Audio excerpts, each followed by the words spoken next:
ఉన్నటువంటి మన ఓట్లు మనం వేసుకుంటే మనమే ముఖ్యమంత్రి అవుతాం.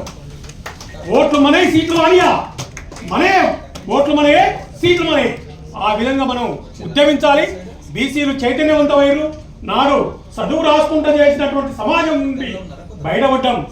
ఏదైతే జ్యోతిరావు పూలే మన కోసం అందరూ చదువుకోవాలని తన భార్యను కూడా మహిళలకు చదువు చెప్పించడం కోసం ఉపాధ్యాయురాలు చేసినటువంటి ఆయన యొక్క ఆశయాల్ని సాధించడం కోసం మనం ముందుకొచ్చినాం. మనం విద్యావంతులం అవుతున్నాం. మనం మన ప్రజలందరినీ ఐక్యం చేస్తూ మనం ఉద్యమించాల్సినటువంటి అవసరం ఉంది. నేను సాగల కులంలో పుట్టినా, గత ప్రభుత్వం 10 ఏళ్ళు ఉన్నా కూడా సాగల వాళ్ళకు ఫెడరేషన్ చైర్మన్ లేదు. ఇవాళ పెద్ద మనుషులు చాలా చెప్పారు, ఎందుకు తీసేసారు ఫెడరేషన్ చైర్మన్గా ఉన్నటువంటి దాన్ని ఎందుకు తీసేసారు.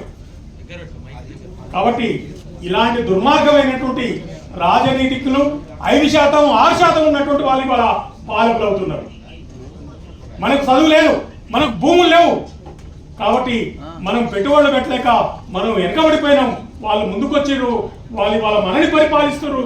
మన మీద కాళ్ళేసి తొక్కుతుంటే ఈ బ్రాహ్మణీయ సమాజం మనకు నేర్పినటువంటి కుటుంబ రాజకీయాన్ని నేర్చుకున్నటువంటి మన వాళ్ళు కూడా కింద కాలేసి వాళ్ళని తొక్కుతున్నారు. వాళ్ళని మనం కలిసి పైన ఉన్నటువంటి వాళ్ళని కొట్టి మనం రాజ్యాధికారంలోకి రావాలి. 42% రిజర్వేషన్ సాధన క్రమంలోనే చేయాలి. 42% రిజర్వేషన్ సాధిస్తూ రాజ్యాధికారంలోకి మన వాళ్ళు రావాల్సిందే.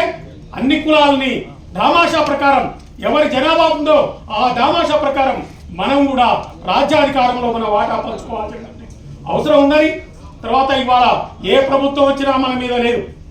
మన బీసీలు వచ్చి రాజ్యాన్ని పరిపాలిస్తున్నా ఇప్పుడున్నటువంటి వాళ్ళు మన బీసీలు కాదాళ్ళు. అగ్ర కులాల చేతులలో సంకలలో తిరుగుతున్నటువంటి సేవకులు వాళ్ళు.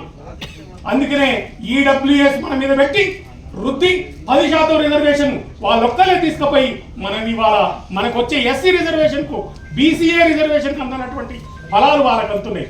కాబట్టి మనం పరిపాలించాలి, చట్టాలు మనమే చేయాలి.